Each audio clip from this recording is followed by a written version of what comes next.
I'm Olivia Golden, and it's my responsibility to moderate the panel that in an hour will bring coherence and focus and an agenda to everything you've heard so far. So that's our goal. I want to say thank you before we start to HHS and the Administration for Children and Families, OPRE, for mounting this terrific conference. I want to say thank you to the speakers and the panelists. I certainly haven't been to every session, but the ones I've been to have been extraordinary. And I also want to say thank you to the attentive and energetic people in attendance. I actually didn't guess we'd have anywhere near this number for a last session after this intensive a period of time. So thank you. So our goal in this hour is to draw this rich conference together and to leave you with focused issues, lessons, frameworks, and perhaps even an agenda that you can take back to your work. We have quite different perspectives among us on this team, but overall our goal is to answer three questions. The first is, what are, in our admittedly idiosyncratic perspectives, but what are the most important lessons? The second is, given this unique moment in time, what do these lessons imply for policy and programs? A lot of the conversation at the conference has been about this moment, so what do we know that ought to shape our actions going forward?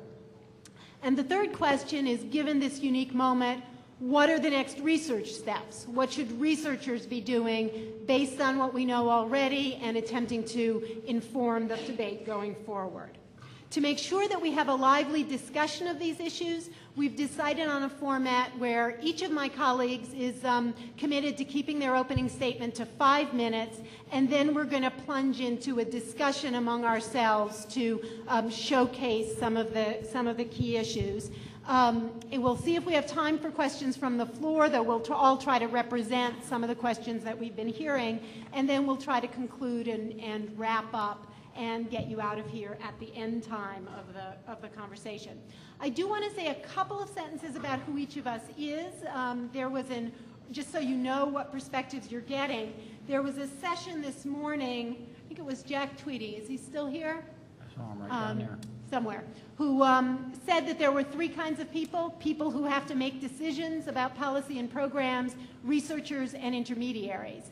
And most of us on this panel have been two or three of those things in our own lives, and across the panel we've been all of them. Just to tell you very quickly who's here: Ron Haskins, who was centrally involved in the development of welfare reform as staff director to the House Ways and Means Human Resources Subcommittee. Of course, then he was a policymaker or a staffer to policymakers. Before and after that, a researcher, and currently a senior fellow at the Brookings Institution and senior consultant at the Annie Casey Foundation. Margaret Sims, who's my colleague now at the Urban Institute. I think we're 3 offices apart on the same hallway, but we have to come here to have time to talk about what we're learning. She's an Institute Fellow at the Urban Institute. She directs the Low-Income Working Families Program. She was previously Vice President of the Joint Center for Political and Economic Studies and has enormous experience as a researcher and author on a whole range of topics about employment and training, education, poverty, and particularly effects on African Americans and minority business development. And Mark Greenberg, who directs the Georgetown University Center on Poverty, Inequality, and Public Policy, has been a senior fellow at the Center for American Progress and previously served as executive director of CAP's Task Force on Poverty, where he had to not only, I think there's a fourth kind of person, it's not just people who make decisions or do research, it's people who enable large, complicated groups of different perspectives to make decisions. And he too is an expert on a wide range of programs. And for those of you who don't know me, I have been in all 3 of those roles over my career. I'm an Institute Fellow at the Urban Institute. I was formerly Assistant Secretary at the Administration for Children and Families. At the local level, I ran the District of Columbia's Department of Child and Family Services. In New York State, was the Director of State Operations. And just to do a commercial announcement, although I'm going to come back to it substantively later on July 1st, I have a book coming out from the Urban Institute Press called Reforming Child Welfare, and a lot of the perspectives there have informed how I've been thinking about what we're doing today. So we're going to turn to those three questions. I want to say one more thing to set the context, which is we're talking about lessons that have particular applicability at this unique moment in time. So what characterizes this moment in time? And all of my colleagues will have views about that. There have been views in the sessions. But I just want to mention a few things that I've heard over and over or think are really important.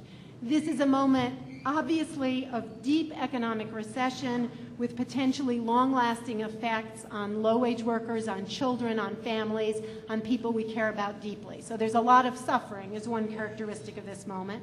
It's also a moment with deep state budget effects from that recession, and it's a moment with a large federal response. I think the largest federal domestic policy investment of my professional lifetime in the Recovery Act, and of course an activist agenda around a range of issues of importance to us, including health reform. It may be a moment that's unique politically. I think my colleagues will have perspectives on that, of how the recession and the response have affected that. And it's a moment when who the children and families are has changed a lot from if we had had this conference 10 years ago. In particular, about a quarter of low-income kids are the children of immigrants, and that's greater among the youngest children. And finally, it's a moment when we have a lot of new knowledge built over the past decade and reported at this conference, but we also have stark remaining gaps in knowledge. So I'll leave the rest of that to the discussion, and I will start by asking for our first 5-minute presentation from Ron Haskett. Well, I'm glad to be on this panel because the only way you can summarize a 3-day conference in 5 minutes is to make simplistic points, and that is my specialty. And to further embellish my reputation, I'm going to be a 1-minute man. I'm going to make 5 points in 5 minutes. The first one is I think it was very wise of the conference planners to open with a session on large-scale experiments. I'm sure that it bored a lot of people to death, but it is really important. It is a remarkable thing that has happened. I'm old enough to remember when people had lots of arguments about whether programs work because they had no idea if they worked. And when you don't have any data, you don't know what really works, you can say anything you want to, and it's pretty hard to refute the claim. So they have made a big difference. We actually have knowledge. We know things that work, things that don't work, and I think there's a lot of evidence that it's had an impact on the political process. We now have wonderful federal websites like the What Works Clearinghouse, part of the Department of Education, that tell you approaches and methods that have been used and actually have random assignment experience and they work. I'm a member of a group called the Coalition for Evidence-Based Policy, and they pass word on what works and what doesn't, and often get in trouble doing that.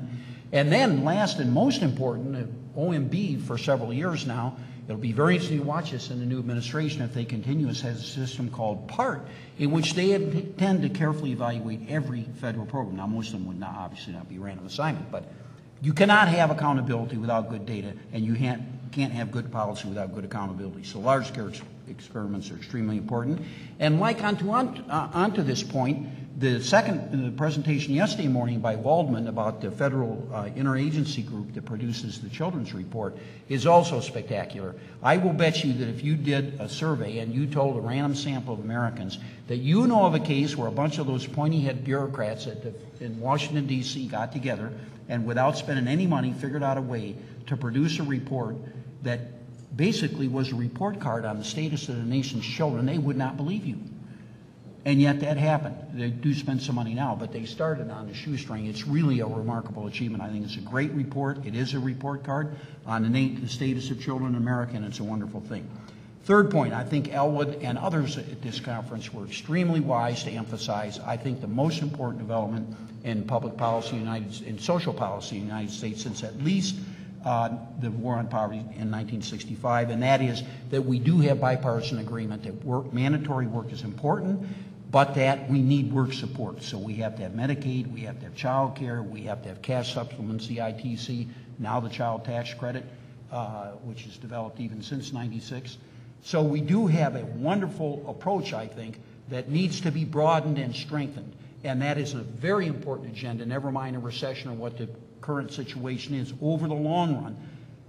Helping more people work, forcing them to if necessary, and supplementing their income. This is a very good approach, and it has counted for what I think is a permanent reduction in the poverty rate among children and female-headed families. We're still 20% below where we were in '93 before welfare reform passed. Speaking of single parents, I think this is a fourth point. I would also emphasize this. I was not able to go to the other sessions. I know this has been a very important part of the conference, but I think family structure is critical. It's probably even more important in the long run than work. We have huge problems in our country, and I would say, without question, never mind again the recession, as a permanent condition, unless we do something about the percentage of our kids who are in female-headed or single-parent families, we will not make great progress against poverty. Poverty, especially in female-headed families, has always been 5 or 6 times greater than in married couple families. So without any government program, we could reduce the poverty rate by 30% like that if we had the same percentage of our kids in two-parent and married couple families as we did in 1970. So family structure is very important. I think in this case we're nowhere on knowledge, or we have very little.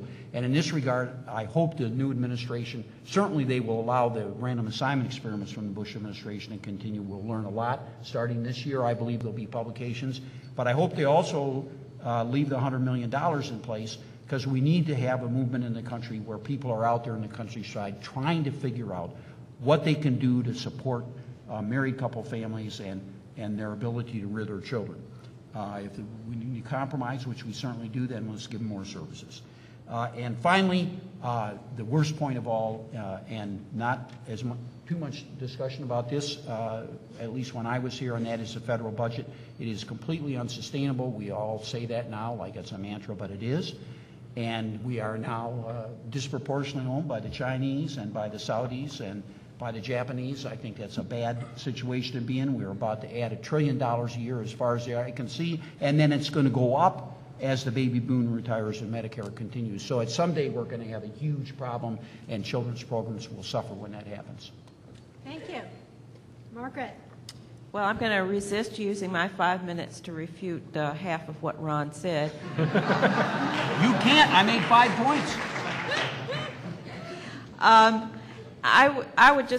I will pick up on one of his points about work, and that is that over the past 10 years we've thought of welfare or the dynamic change in welfare is a focus on work, that we expect people to work if they can.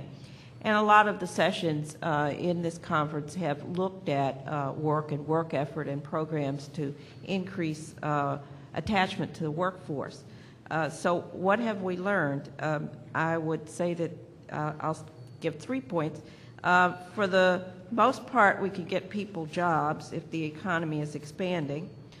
We know less about how to keep them employed or how to help them get ahead. Nevertheless, many families are making ends meet, and others are managing by use of debt or Russian roulette, that is, skipping paying one bill this month and hoping it doesn't hurt you. But that doesn't in any sense mean that we're achieving self-sufficiency.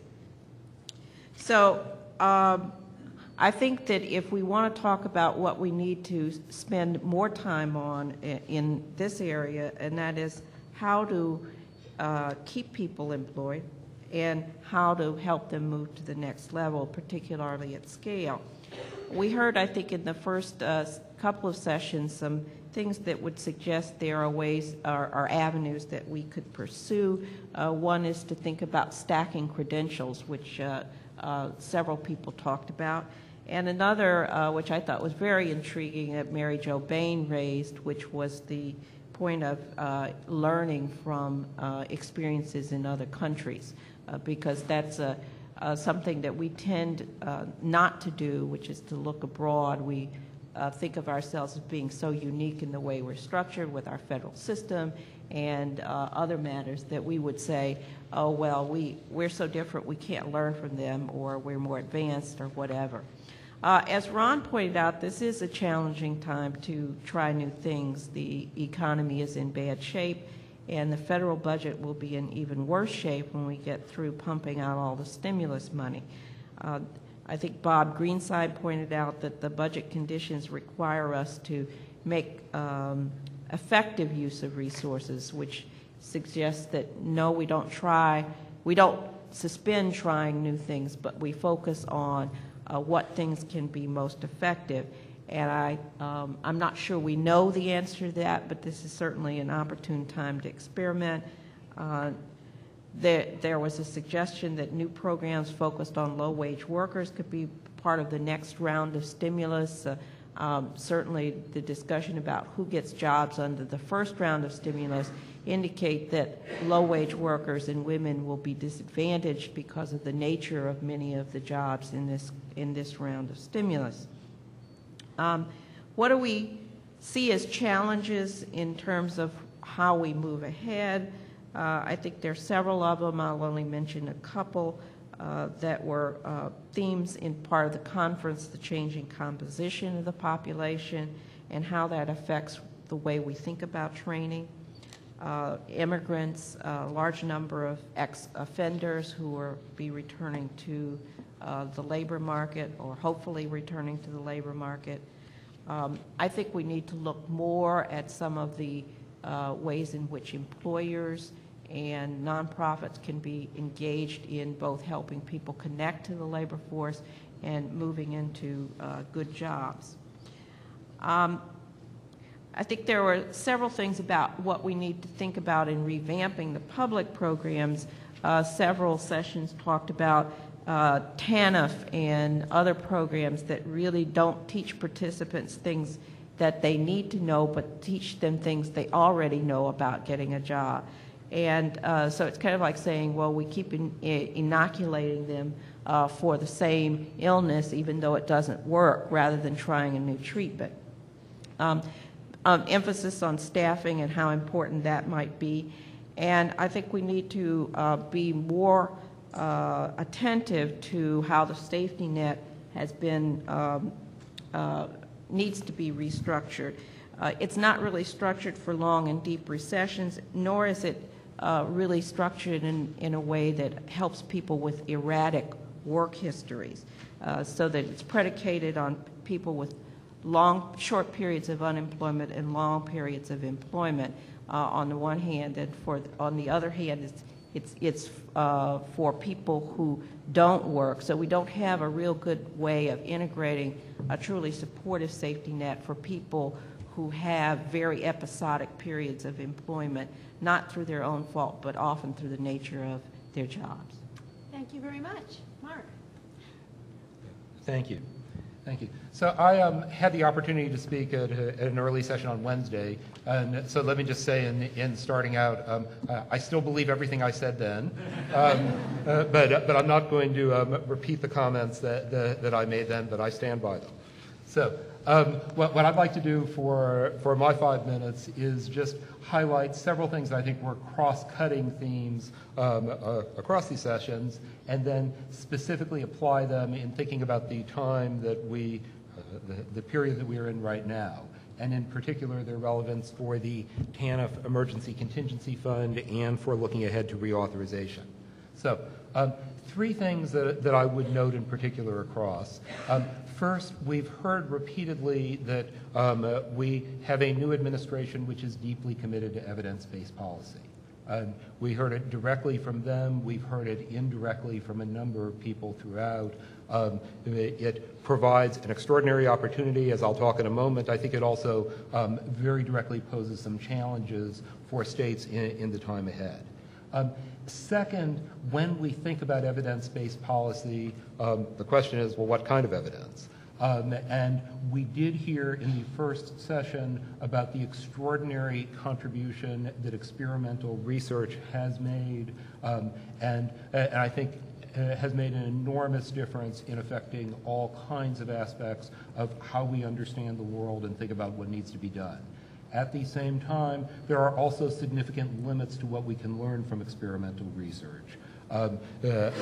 Both the fact that it may take 5 years to get the answer to something, that when we get the answer we sometimes know there was an impact, but we don't know necessarily what caused it or how to apply it in other contexts, or how to answer the whole range of questions that programs face on a day-to-day basis. So the recognition of the role of data, both administrative data at the program level, data from census and other national data sources, and the role that all potentially plays in addressing the day-to-day questions people necessarily face.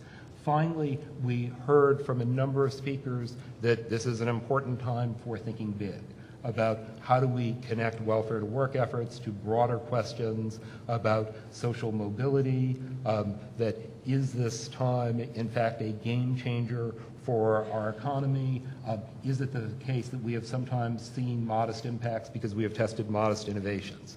So all those 3 points, I think, sort of all present a context for looking ahead. So as we do look ahead, I would first highlight the TANF Emergency Contingency Fund. As you appreciate, this is $5 billion. It does require a non-federal contribution, but an opportunity to use for basic assistance, non-recurrent short-term benefits, and subsidized employment. To the extent to which states don't use it, it will be extraordinarily difficult in reauthorization to ever make a case that you need more money.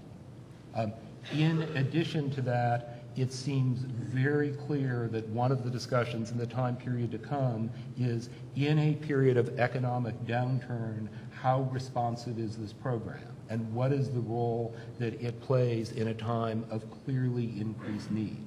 So it is both a time for being responsive, for building the evidence case, and for thinking big, because the experimental research doesn't give us a lot of guidance about how to think about work-related strategies in a time of very high unemployment. But that is the challenge before us right now. There are a whole set of other bodies of work and history that can help us in thinking about that, but it's crucial to draw on the resources at hand to build the experience. I would then finally say, as we look ahead to reauthorization, that because that evidence is going to matter, as states put forward where they want to go next, it will be crucial to put it forward in a context of saying, and here's the evidence for why that makes sense. And that specifically means not just thinking about rigorous experimental data, but what questions ought to be on the table. How can you better answer them by describing who's in your caseload, who's left your caseload, what the needs are for a broader universe, what approaches have been most effective, what are the things that are really hard to do under current law, what is the case for how you would change it, and ultimately what are the things that you're prepared to be held accountable for. So all that before us, and I'll look forward to the discussion. Great. Thank you very much.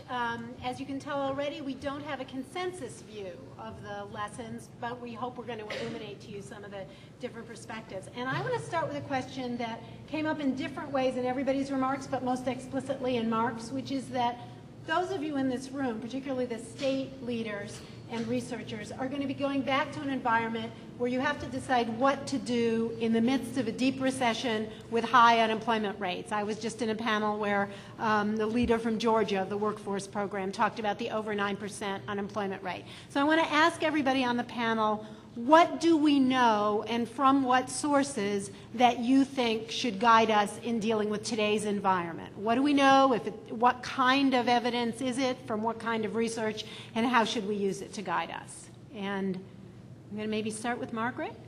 Well, I think the question is, what do we know about which things? What do we know about how to put people back to work? Well, clearly, I think Mark mentioned the emergency fund. That is a way in which for 20 cents you can get $1 worth of spending in terms of putting people to work. I think that's, but that doesn't, really solve your long-term problem. And as it is a time to think about economizing, so to speak, on resources, it might be an opportune time to think about reducing remaining barriers across systems that need to work together, not only in the short run, but in the long run. Ron? The first and primary answer, which is what actually will happen, is people will muddle through it. I don't think there are any easy answers. I don't think there's anybody up here or any other panel that you could think of is going to say, here are the 3 things to do and everything will be fine. It won't be fine. It'll be very difficult. A lot of people are going to get hurt. Second thing is, I agree with Margaret, get that 5-to-1 match. Come up with a 20 percent somehow.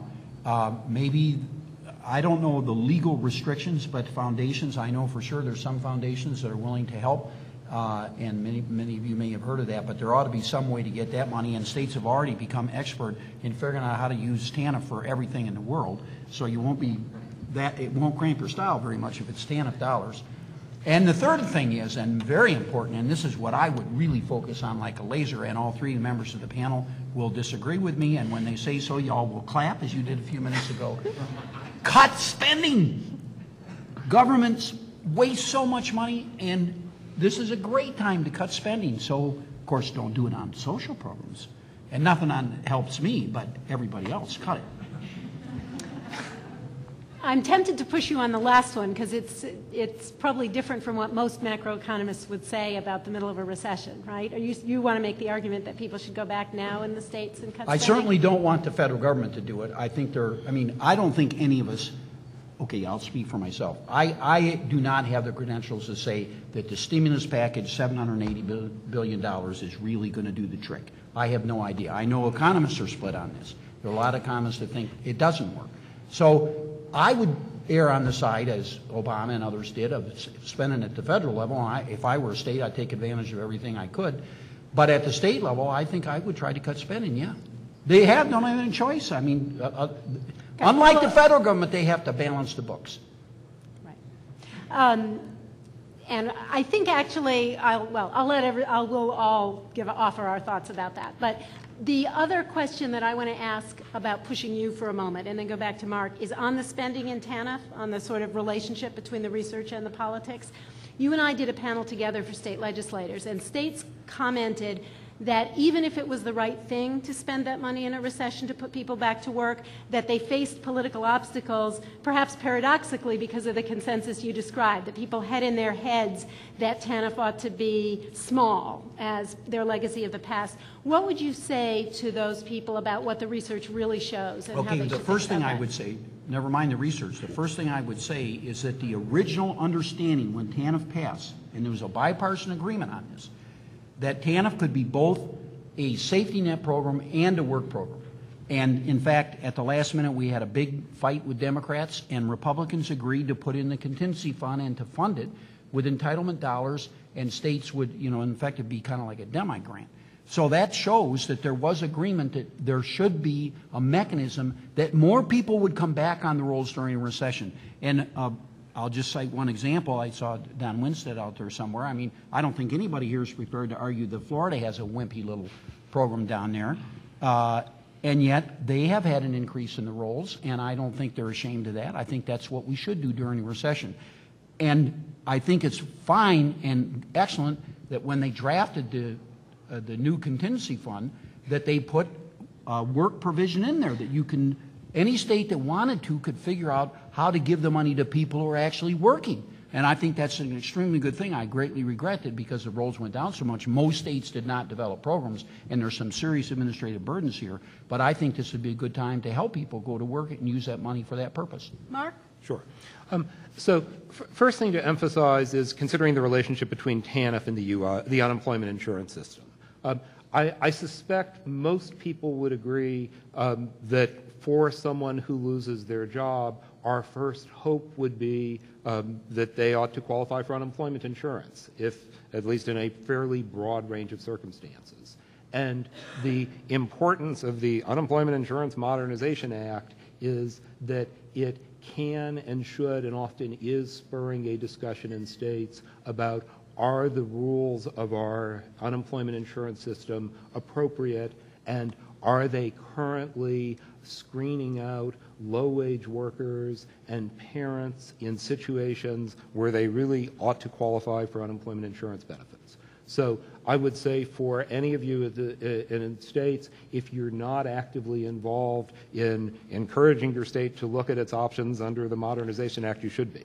Having said that, the reality is even under better unemployment insurance rules, there are going to be a set of people who don't qualify for those benefits, who lose their jobs for reasons that aren't going to meet UI rules. And it does pose at that point the challenge for the TANF system. in addressing the circumstances of that group. I do think the safety net function is critical, and there is plainly a question about why is it that food stamp rolls have gone up as they have and TANF rolls have not.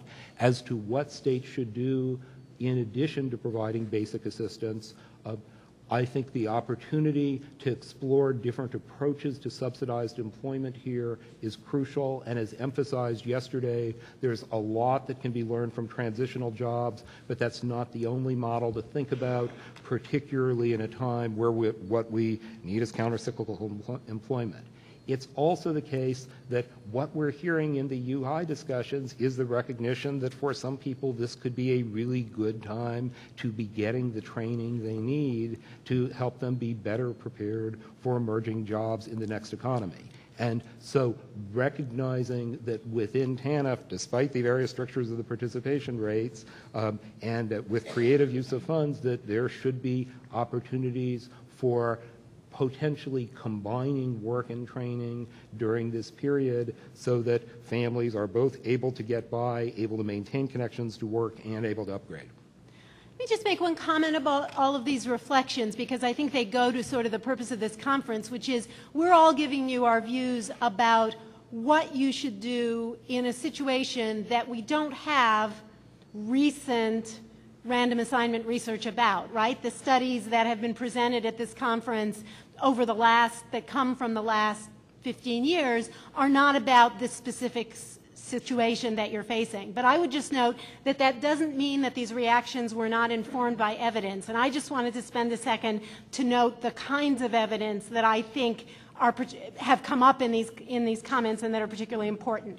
One is looking to history and its serious research from the past that's been neglected or has been out of fashion. I thought the Transitional Jobs panel, where Cliff Johnson and Dan Bloom talked about looking back through World War II and back through CETA PSE and looking at evidence about what we can do to put people to work. That's now suddenly more relevant, as is international evidence. Second, to some degree, research evidence that comes from theories is relevant, right? The theory that economists would offer, that a downturn is a time for training, alternative views of the theory about what we should be doing to stimulate the economy. I would note I'm particularly motivated by child development theory that says the effects of what we're seeing right now could be long-lasting, and therefore it's worth a great deal of intervention to address it.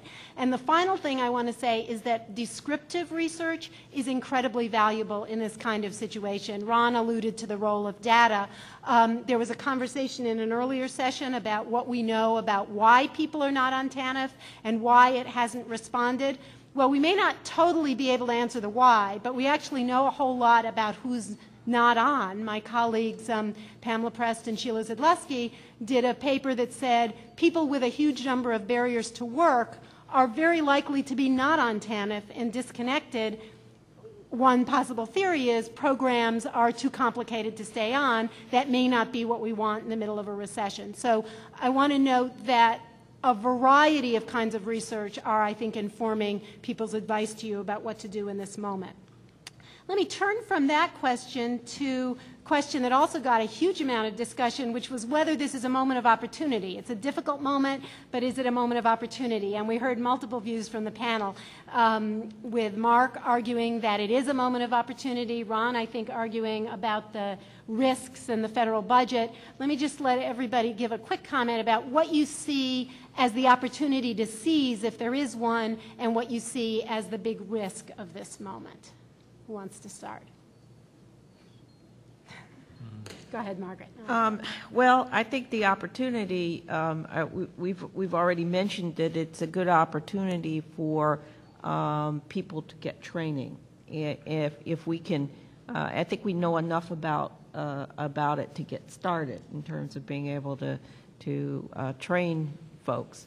I think it is in that regard, it's an opportune time to think more about the non-traditional ways in which it might be done, more reliance on working with employers and employer-based training, maybe thinking about some ways of building skills in increments. To repeat some of the things that I've said, I want to come back again to Bob Greenstein's point, because I think that we've got a short-term window where there's a lot of money out there, or likely will be in terms of federal support, and a long-run period where things are likely to be less generous. So it seems that there are two things we should do during this period. Take advantage of it while the money is there, because it will be needed for a better foundation for the future, and also to learn more about which things work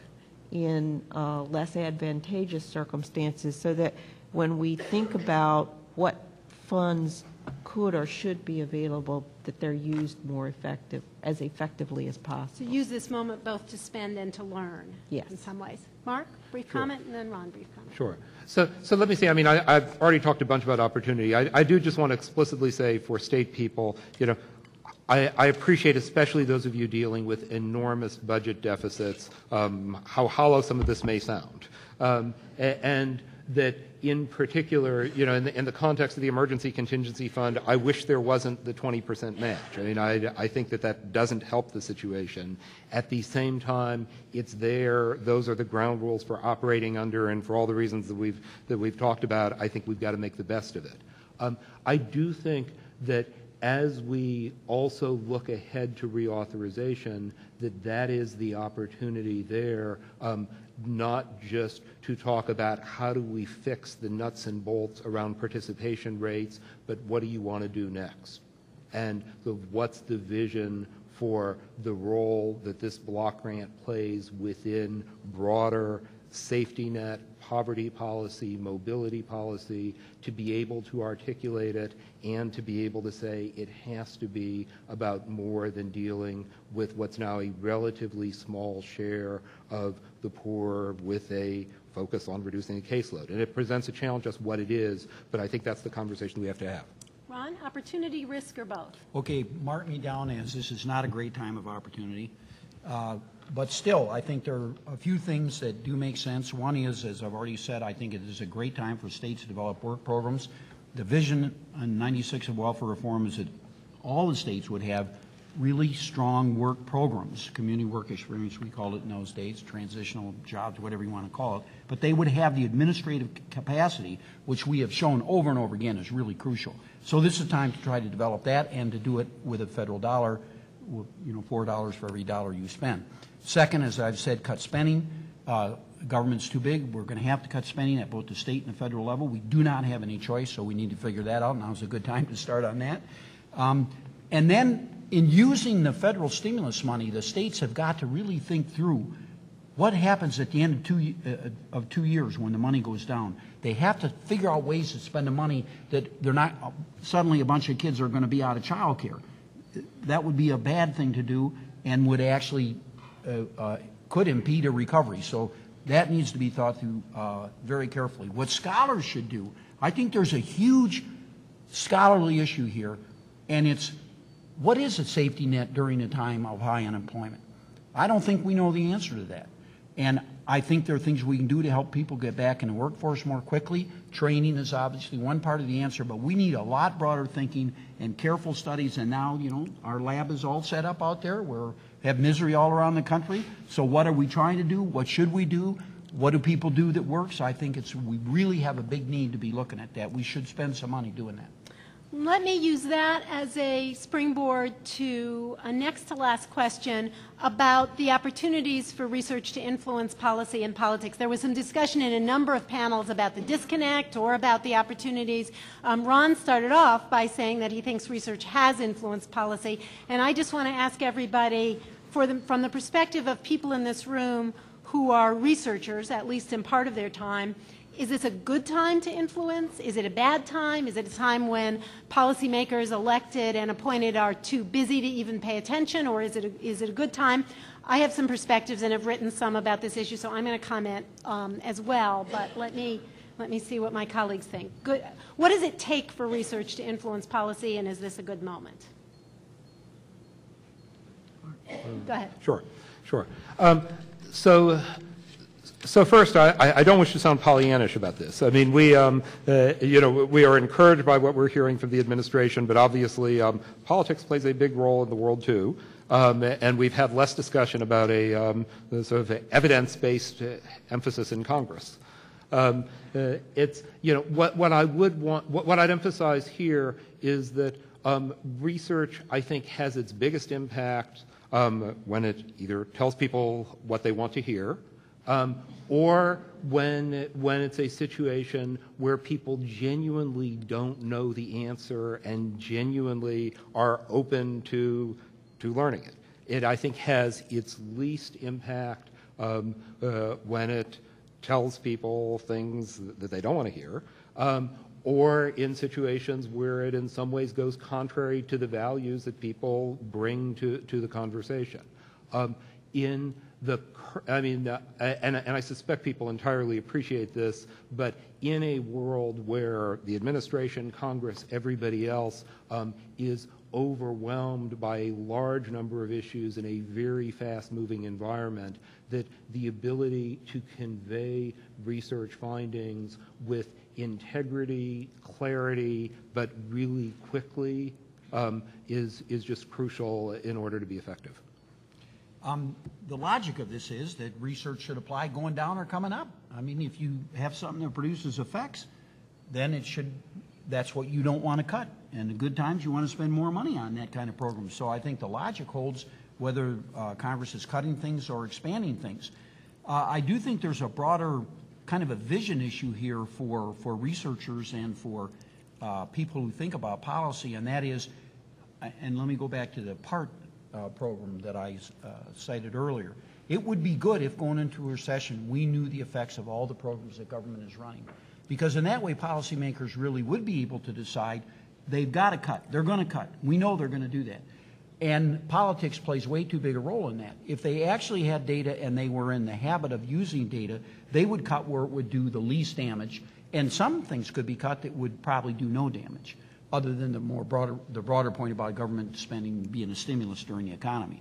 But government spends a lot of money that, you know, I'm thinking of agriculture spending, for example, that other than this broader effect, I think it'd be good to cut. But there's certainly a continuum of programs. This would be very bad to cut.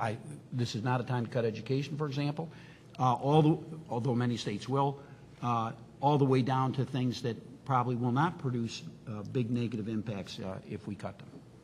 And the things that I would add about the role of research at this kind of moment, coming back a little bit from, I had the chance to reflect on this for a piece on research in early childhood, and I would say, which maybe echoes Mark's point a little bit, that unsettled moments, even though researchers hate them, researchers are typically by temperament people who like the world to be calm and without a lot of big conflict. But in fact, high conflict, high uncertainty moments are moments when people are not totally confident about their prior views and are, I think, often open to research. I think that synthesis research has more effect often than single studies because it enables people to know what it overall is thought. And I would say, and this is a point that I think several people have mentioned, that in a time when everything you're doing is experimental, because it's new, we haven't had an economic slowdown this deep in our professional lifetimes, then the collection of data, not cutting away resources, back is really important. Margaret, did I fail to give you a chance to comment there? Yeah, I would just add one thing. I agree with most of the points that were made. I would add that researchers. I would add that. Is that better? Okay. I would add that our researchers tend to have the view that let's point out the limitations of the study rather than the strengths of the study, and I think this is a time to kind of switch the emphasis. So it should be brief, clear, and highlights, not lowlights, because lowlights don't help policymakers very much. I'm reminded Ed Ziegler once said that he was told when he first had to testify before the Congress that the problem with economists is they have too many hands, meaning on the one hand, on the other hand, on the other hand, or researchers in general, and that he had to learn how to pull out what was most important. Ed Ziegler also said once that we could close 1/3 of Head Start centers without noticing the difference. I don't think he'd say that during a recession. No, and I also don't think he'd say that now that we have research about its benefits. But he definitely. But we'll come back to that topic. I think he'd be even more likely to say it now. No, he helped us design the research. The one last question, and then I think we're going to try to wrap it up and send you on your way. We've talked about states, we've talked about researchers in general, but our hosts at this are OPRE at the Administration for Children and Families, and I wonder if we would have some parting advice for them, for the federal agency that's charged with delivering, administering, and studying the core programs that we have here. And I know we could talk about that for 4 days each, but just one or two parting bullets of advice for ACF. Mark, brief? Sure. So first, let me actually just, along with others, commend OPRE for this conference, which I think has been spectacular. I also think, actually, particularly, I mean, while many sessions were good, I thought that the session this morning that provided the opportunity for conversations between state policymakers and researchers was particularly strikingly useful. And I would say for OPRE in moving forward, exploring the opportunities to foster those conversations so there's a much more ongoing interactive process. Thank you. Ron? Continue to emphasize the work agenda and try to save as much of the marriage spending as possible. Margaret?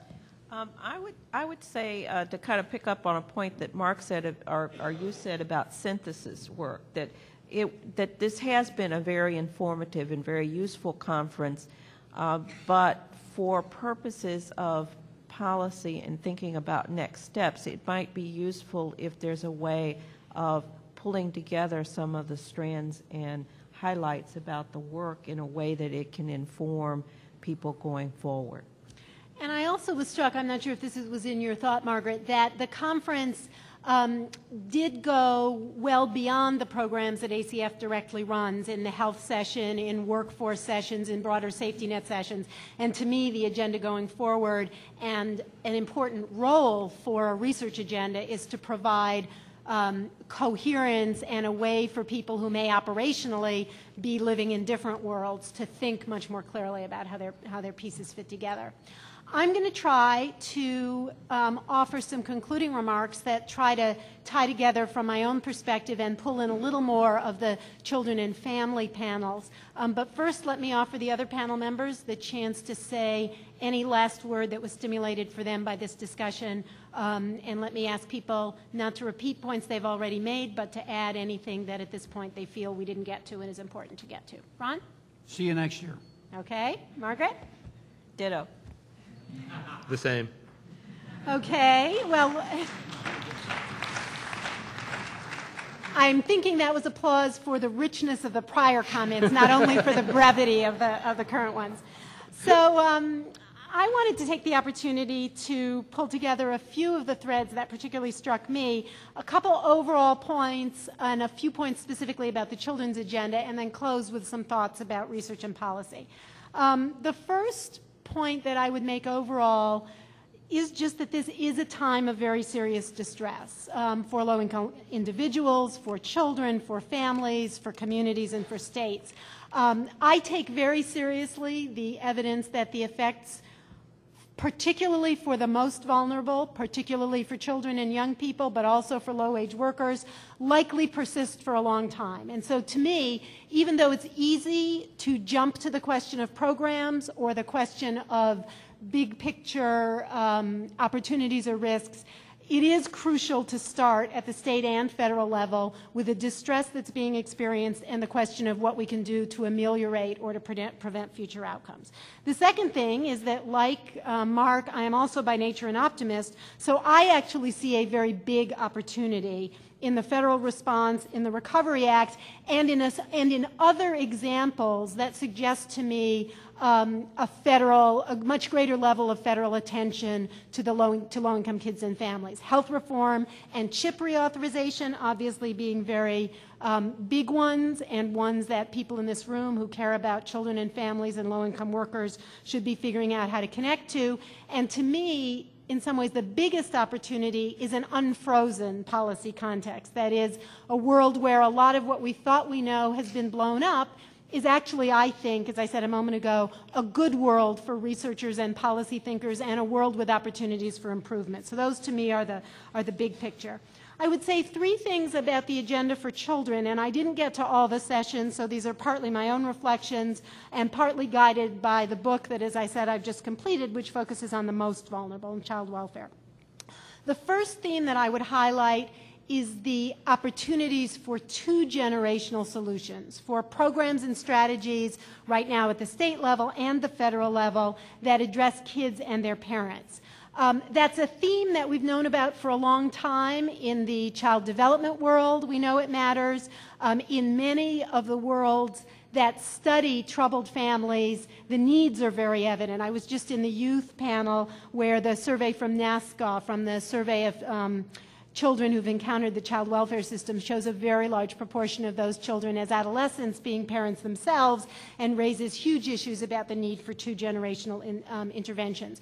We also know some things from random assignment research about programs that work. I just want to build on the mentions of Early Head Start in earlier panels. We know from that research, for example, that there can be a positive cycle from two-generational programs. If you improve the well-being of the children, that makes them easier to parent, and that can improve some underlying circumstances for parents. So we've known it as a theme for a long time, and the Recovery Act, although I'm almost sure that this wasn't deliberate, offers resources that address both children's needs and their parents' needs at the same time in a way far more focused than the federal budget as a whole. It's way more oriented towards children, and it's way more oriented towards low-income parents. And so the combination of resources for childcare, Early Head Start, schools, at the same time that you have resources for parents, is one that we should be seizing in creative states, and we should be studying for the future. So two-generational is one theme.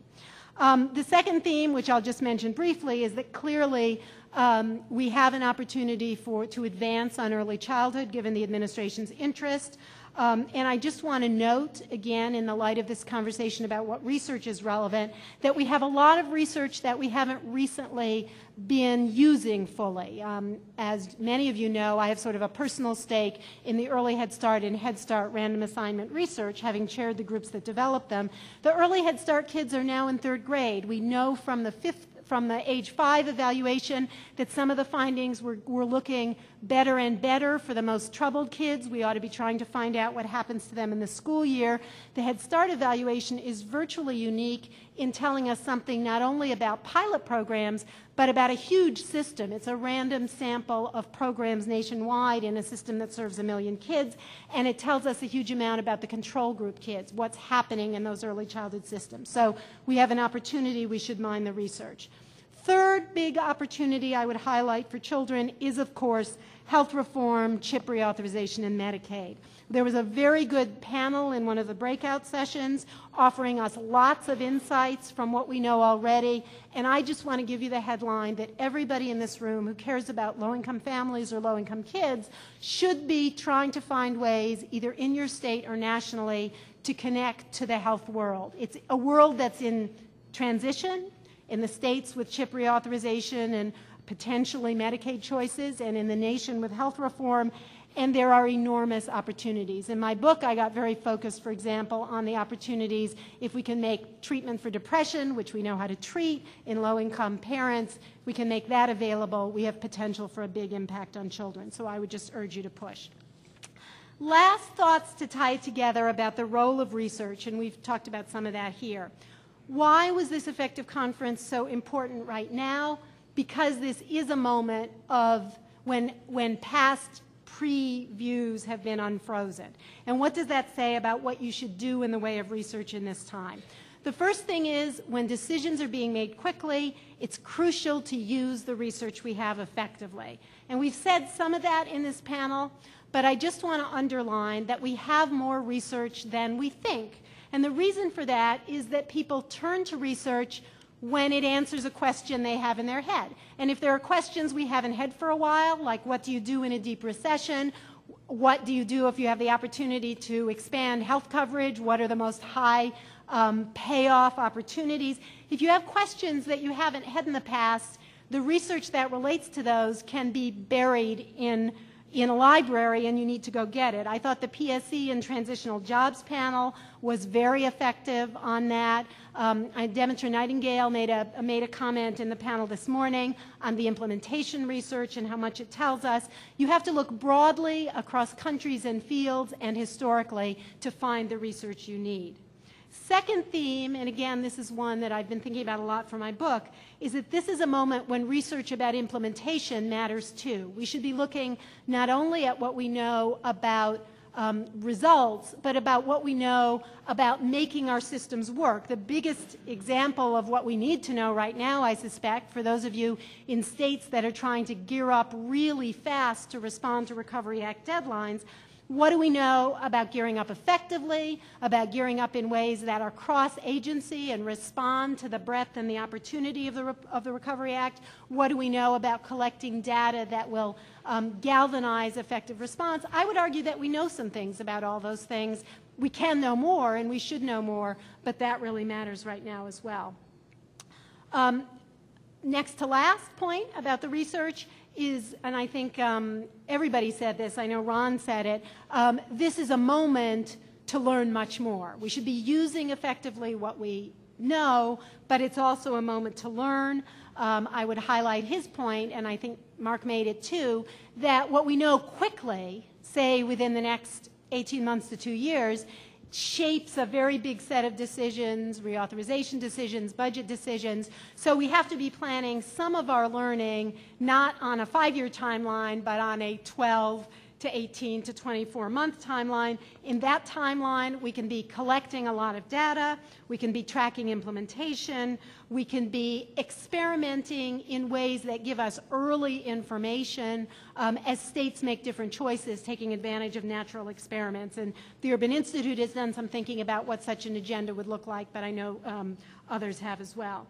And I would just close by saying what I said a moment ago, that even though I suspect that both for the policy people and the research people in this room, times of uncertainty and conflict can be uncomfortable, that in my view, if you look back and think about the moments of greatest creativity, the moments when our ideas and our thoughts have paid off the most, it often is in those moments of uncertainty and of conflict, and perhaps even moments that are a little bit frightening. And I want to close with a comment that somebody made to me in the very first months of the Clinton administration when I was bringing together focus groups to help me think about how to implement the family support legislation. Anybody here remember that?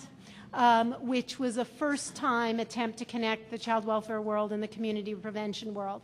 And we had focus groups about what to do, because it was a moment when we didn't know it all. And somebody said to me in one of the groups, "Olivia, are you frightened about this?" And I said, "Oh, I'm not sure I'm exactly frightened. I mean, I think the stakes are high. I think we don't know what to do. I'm kind of excited. I don't think I'm actually frightened." And he said to me, "If you're not frightened, you're not thinking big enough."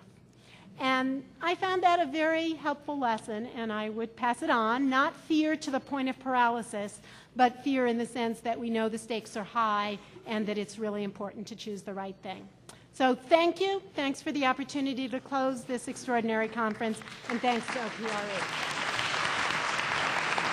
Oh, we're supposed to tell him Brandon has